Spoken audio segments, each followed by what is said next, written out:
ZeBirdBrain, and today we are talking about compositing. So what I want to show you today is a cool little thing I came up with a while ago because I wanted to get a little watercolor-ish feeling. You know, I've been watching a lot of the old Splatoon ads and I really digged the art style they went with. And when I draw in traditional mediums, I am a big fan of watercolor.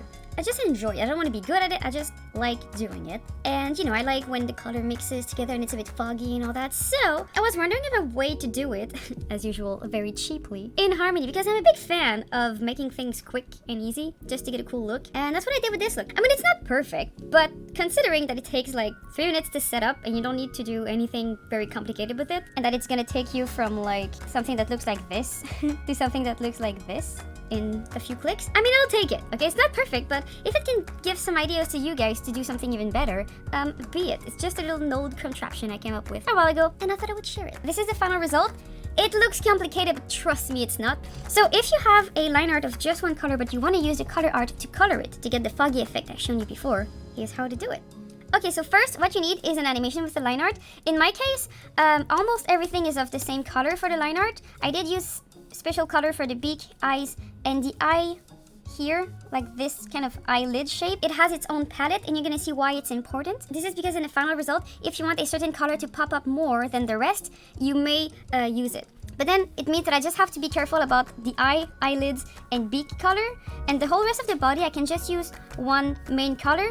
And what we're gonna use is the color art near that color is gonna bleed in and color it, okay? So that's the goal for today. Okay, so since this is the goal, we're gonna do it piece by piece. First, I said I want my color art to paint my line art. So to do that, it's super easy. You get a cutter node, and you just put it here. So what we're gonna have is our color art is gonna go through the cutter, and then our line art is gonna be used to mask it. So we should get something like this. So we isolated our line art, and now we see that our color art is bleeding into it. But the problem now is that if I take my color art and I bring it under, we don't see a difference, because basically, you know, your color is coloring your line art, so that's why we don't see what's going on here, right? So one thing that you can do right from the start is get any node and just pump up the saturation of that line art. So I'm gonna put it here. I put it before the cutter because I want to avoid having any kind of anti-aliasing. A lot of the time when you put effects after a cutter, since you're affecting what has been cut, sometimes you're gonna end up with anti-aliasing, so that's why I always put my effects before my cutter if possible. And then, you know, I'm just going to pump up the saturation a little bit.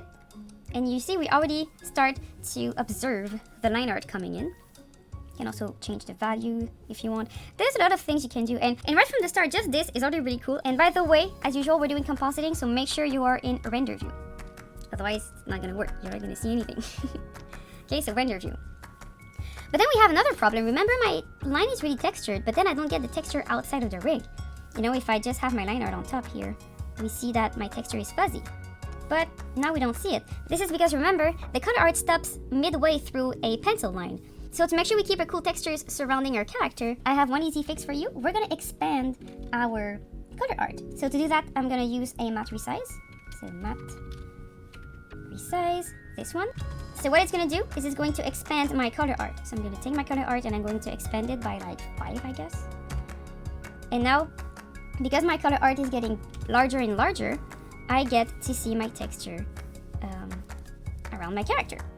If you don't know how to use a matte resize, check out the documentation, it's pretty easy. So yeah, we made our color art larger, so now we see our texture. If I don't have my matte resize, I get this. If I have my matte resize, I get this. So, pretty neat. This is already cool, but what I want is to get something a bit more foggy and blurry. So, blur. All we need is a blur. I'm gonna get a blur box because it's the lightest of them all, and I don't need a lot of definition anyway. So I'm gonna use a blur box. I'm gonna put it here under everything, and I'm gonna blur that color art by 5, but the number depends on what you're doing. And you can experiment with different kind of blurs to do that. You can use the bokeh blur, you can use the Gaussian blur or radial blur. It really depends on what you want. So it gives it that cool foggy look. And just to show you how it looks without the line art cutter, it's really just making your color art more foggy, like more blurry. And this is what we're using to color our line art. So that's why I'm putting it here. And it's getting a bit more foggy like that. So it's pretty cool. What we're missing, I think, is some more definition. So I want the eyes to be a bit more defined. So to do that, I'm just going to have them blurred a bit less. So to do that, I will get a color selector. And I will use that to filter my line art and put it, you know, over the blurred matter. So I'm gonna get my line art, put it into the color selector, and I'm going to connect it before the blur. So I need a composite. I'm gonna put it here, and then I'll put it there so that my line art is gonna show up on top of my blurred things. So I'm gonna get my colors, name your colors, it's important. I know I need my eyes color. I named both of them eyes, but you know, it's okay. And my other eyes color. And you see they're already coming in darker here. So if I remove it, I have this, and then if I put it there, you know, they get more defined. And if you want to define them even more, you can add a match resize to that like color selected color to get it really bigger. But I think I'll be fine with just the color selector in my case. Okay, and then I'm gonna put it back in the cutter. Oops! Make sure that it's not the color selector that goes in the cutter. It needs to be the original line art. I made a little oopsie. And there you go. So now you get your line art have more definition only in this area. So if I unconnect the color selector, you get this, and if I connect it here, I get this. And I mean, that's it. That's how I do this cool little foggy effect. It's really easy to do once you get it, and it's automatic, and it's gonna work for all your other frames. So it's pretty neat and pretty automatic if you ask me. And if you pair this with my other tutorial to make little texture on your color art and you do some line boiling, you're gonna have some very cool results. By the way, to do line boiling, you can use my older tutorials, or if you're in Harmony 22, don't forget to use the Animate Pencil Texture node. It's pretty cool. I'll make a video about it very soon, but in the meantime, have fun trying this on your animation.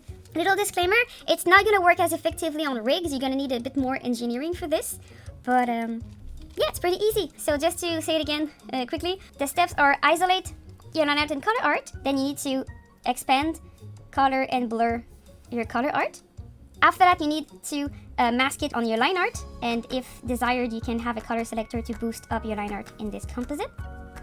And then you can saturate the result a bit more. You can put the color scale, by the way, here or here, and it's gonna give you a different look. So I actually prefer to have the color scale after the composite because it gives some very cool coloring to your line art here. But if you don't want the color scale to affect your original line art, you can put it on top here, and then it's not going to affect your line art. The two looks are pretty cool. It just depends on what you want. And don't forget to tidy up your node view.